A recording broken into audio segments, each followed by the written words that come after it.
He's one of the newest members of the Canadian Sports Hall of Fame. Needs no introduction, but I'll introduce him anyways. George Rush St-Pierre, thank you for doing this with me. So how did the ceremony go, and what was it like giving a speech like that in kind of a different environment than what you're used to? Yeah, I mean, for me, it's an honor to be inducted to the Canada Sport Hall of Fame. I mean, it was a great experience, a lot of fun, and it's the highest honor retired Canadian athlete can get. Yeah, when you heard this news, what was your reaction when you had found out that you were going to be inducted? Was very happy. And you know what is fun too is to be able to meet different athletes from different disciplines. I was with Nakamura, who's the coach of Nicholas Gill, one of the greatest judo player, probably the greatest Canadian judo player, judo practitioner. And it was great. We had that conversation, meet some different athletes in different sport. You started your career more than 20 years ago against Ivan Menjivar. Now, if I would have told you that a mixed martial artist, not you, but any mixed martial artist would be recognized in this kind of capacity in the Canadian Sports Hall of Fame, with what mixed martial arts was at the time, how do you think you would have reacted? I don't know if I would have believed it, but I don't want to sound arrogant, but when I saw the first tournament with Royce Gracie, I had hope that the sport would grow at some point and get big. That's why I really had this view. I really thought that it could get mainstream, and of course there's never a certainty, and so I do had to work really hard, and if you would have told me that, I would have been surprised, but in the same time I would have been like, that's my goal, that's what I'm trying to achieve. And now that you've achieved it, how do you feel looking back at it, looking back at all that you've accomplished, and then getting this sort of recognition? How does that make you feel? I'm very happy, very proud. Also, very glad that I have an opportunity to thank everybody that helped me. Because even though I fight in the octagon alone, I'm not alone in this. I have a very solid team that helped me, and for me, it's very important that I take time to make sure to thanks these people that helped me through my journey, because building my team is what makes me successful. I think I was successful not because I was the fastest, the strongest, or the biggest. I was very successful because I had an incredible team that's around me. Do you appreciate what you represent to Canadians in terms of, we look at you, and like you said, you might not have been the biggest or the strongest, but you probably worked the hardest. I look at how many different gyms you went to make sure that you were always testing yourself against the best available competition in those particular elements of martial arts. But all of the resilience that you went through in order to achieve what you did, your background story about how you were bullied and you wanted to learn about martial arts as a way of self-defense to becoming the greatest of all time, arguably. Do you feel like you understand what that represents to Canadians who look up to you? Well, when I started my career, I wanted to be champion. That was one of my goals. I wanted to do something that changes the sport. So I worked very hard to change the stereotype about the athlete in mixed martial art, so we can have a better image and get the sport more mainstream. I wanted to also make the sport clean, try to help the sport to get more drug testing in it. I want to also to retire on top and retire from the sport, and not the sport retiring me. These were my goals, and I think that's what every athlete in every sport should try to do, and I'm glad I did it. And when I look back at things now, I'm very happy. But when I was in the middle of it, I was too busy. I was very stressed. I was fighting. I didn't have time to appreciate it at the time. It's only now that I look back at things and I'm like, I'm very happy, of how it turns out. I'm curious if you realize that less than a month from now, it's the 10-year anniversary of the last time you fought at 170 pounds. Does it feel like 10 years to you? When you look back, does it feel like that was 10 years ago when you fought Johnny Hendricks? Yeah, it's a long time. My goodness, times fly very, very fast, and it's crazy, man. And the older you get, the faster it goes. It's crazy. Well, you still have that competitive itch. And last time I spoke to you, you had planned on grappling with the I guess it was the UFC's Invitational on Fight Pass. So do they have an opponent for you yet? What's the status on December and you do I guess going into grappling? Yeah, they had an opponent. His name was Nick Diaz. And people that are familiar with the sport, they know we compete against each other in mixed martial art. Unfortunately, he's hurt. I think he has a neck injury, and I just got hurt myself as well. I have a shoulder injury. So yeah, it's I have to wait a few weeks to see if it will require a surgery, because some of the things, it's wear and tear, will heal by itself. But when I got hurt, maybe something maybe the problem is mechanical. So I have to wait a few weeks to see if it will require a surgery, and unfortunately, it will be canceled and perhaps postponed in the future. So you're still hoping that that does take place, hopefully next year, if it's a possibility? Yeah, it won't take place in December for sure. Now I have to wait until November, see if it needs a surgery. If it's a surgery, it will be a small one, and I will get back probably in a few months, back in shape in a few months. How did it come together with Nick? Do you know any of the details? I think it's the UFC were very interesting of putting Nick, because we have a story, and fights, like even competition and grappling, are promoted with emotion, and because we have a story, I think people will tune in. And if I compete in grappling, it's not to try to be the best grappler in the world, because I have no illusion. I'm on, physically, I'm on a little bit on the way down. I'm 42 years old. It's just for the thrill of it, and it's a new sport. I'm trying to help the UFC Fight Pass platform to grow, and for me, it's a challenge. We still keep the competitive edge, and the risk are to a minimum. If the worst come to worst, I tap is finished, and there's no brain damage, because there's no strike. So, but I'm not. That's not what I was planning. I was planning on winning, of course. The last time we saw you interact with Nick it was in the locker room. I think you were with Nasrat Haqparast, and he was there, if I'm not mistaken, competing against Robbie Lawler. Have you guys interacted at all since then? No, I didn't have the chance to meet him. I mean, I wish him the best. I like the guy. He's a character. And I think he's real. What you see is what you get, and I wish him the best. I truly hope his life is get better, and I don't know now if this grappling match will happen. It will not happen December 9 for sure, but I wish him the best, whatever his next project is now. If he's planning on going back to fight, I hope he wins, and I hope he's doing well, because we share part of our history together. So I really wish him the best. I think he's a fantastic fighter. Of course, time catch up to everybody. I just hope he takes the best decision. Now, what would your reaction be if the two of you were to promote this event and do a press conference and he didn't show up? How would you react to that? Well, it's not as it's grappling. It's a jiu-jitsu. It's not a fight. There's less on the line. I mean, it's still competitive, but it's more for fun. I'm doing it this more for fun. My goal is not to hurt my opponents, to win. It's there's less tension, I would say.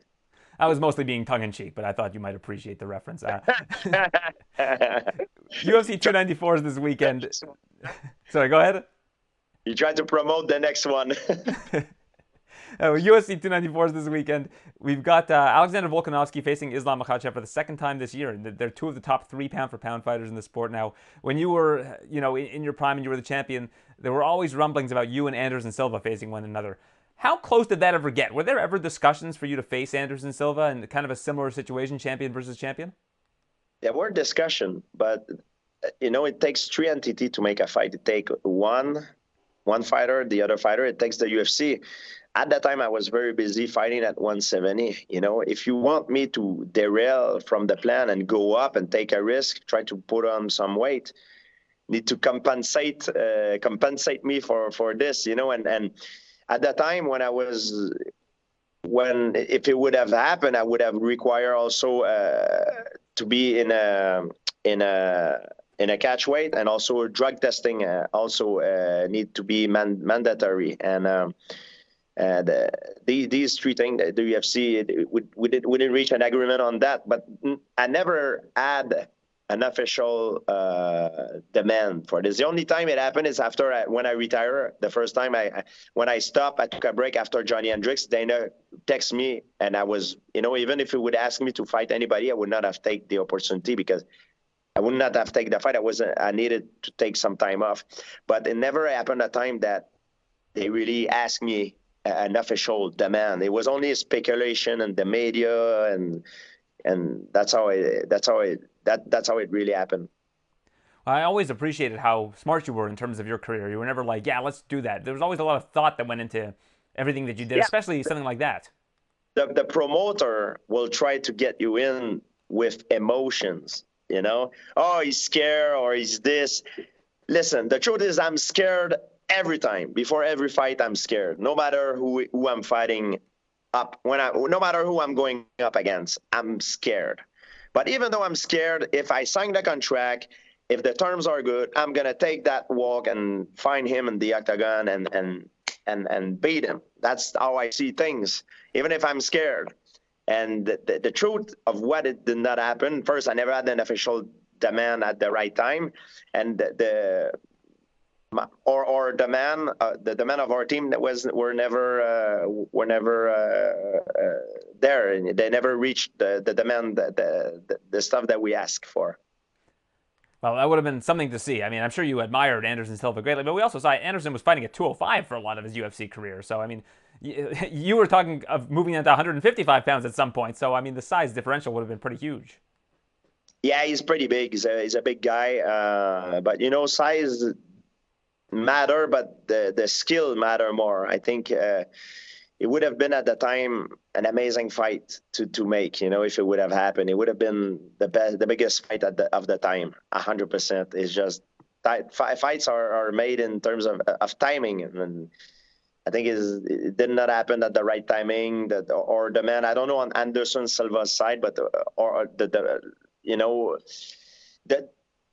they didn't ask me to do it at the time that it was interesting, and when they asked us, it was not the right time. And if they would have asked me, we talked about it at one point, that was my requirement, the catch weight, the drug testing, and maybe they were not interested into that, at the time. Yeah, it certainly would have been an interesting proposition for you. And I mean, it's been such an incredible thing to watch your career, to watch Anderson's career, and really get to see.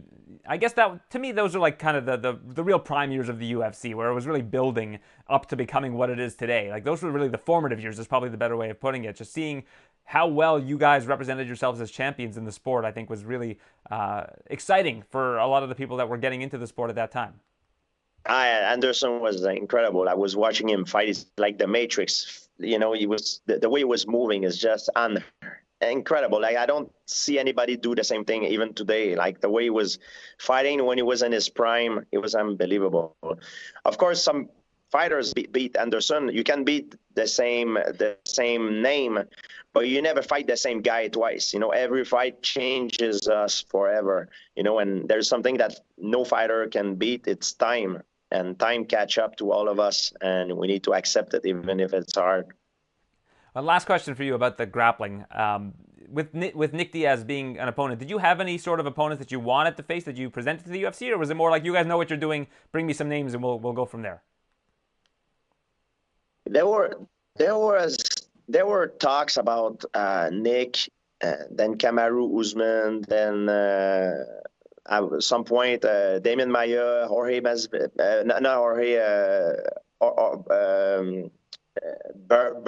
Gilbert Burns. But it was only talk. The main guy was Nick Diaz. From what I've heard, but I'm not the one who's in the front line to talk about these things. I just, the negotiation is made with my agent.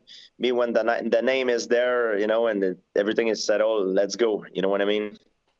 Yeah, no, I understand. I was wondering more if you had a wish list, like if you had said to the UFC, I'd love to grapple this guy, this guy, this guy. I wanted to go up against a big name, you know what I mean? Like maybe a veteran or an active fighter, someone who's big, you know what I mean? I wouldn't want to go against, for example, a guy who is a master in grappling, who specializes just in grappling, but who's not known in the world of mixed martial art, because it would kind of be too. The risk would be very high, but the reward very small. If you understand. So I wanted to do something to help promote the event, even though I'm not fighting for the title of being the best grappler in the world. I'm fighting to help the promotion to grow, to help the platform of UFC Fight Pass to grow. So it needed to be against another big name, that people will tune in to watch. And final one for you. This past weekend, we saw Dylan Dennis boxing against Logan Paul. Do you watch any of these influencer boxing events? I would love to know what George St-Pierre thinks of influencer boxing as a whole, because I'm very curious. I did not watch this one. I've seen some sequence, some highlight on TV. I was at the Anderson Silva Jake Paul fight. I mean, the Paul brother are not a joke. They're amazing athletes. They take their training very seriously. This whole masquerade of YouTuber and trash talking, it's only a front. They train really hard. I know because I've been in Puerto Rico. I was there training with the Dead Squad at the time, with John Denar, and they were there too. So we had dinner sometime, and I was talking to Jake, and they train really hard. They have very, very serious people in their training camp, and they really dedicate their life. They put in the work. You know what I mean? So this whole masquerade is only a front. It's only a distraction. But the real thing, the truth is, they train really, really hard, and people forget about that, and they don't give them the respect they deserve. All right, George. Well, I appreciate your takes on all of this. And speaking of training, I saw that you launched a training program online. So if you want to train with George St-Pierre, you can go to his social media, and there's all kinds of information. I think you have a promotion going on right now as well for people who want to dive in, right? Yeah, I have a platform. I'm teaching some of my knowledge in terms of mixed martial art. People that want to learn. I think it's a great tool bag for people that are either a practitioner of mixed martial art or teachers. I think it's a lot of good fundamentals into that videos. All right, George. Well, it's a pleasure speaking with you. Congratulations on getting into the Canadian Sports Hall of Fame, and hopefully in 2024 we get to see you back on the mats for the UFC Invitational. Thank you so much. Cheers.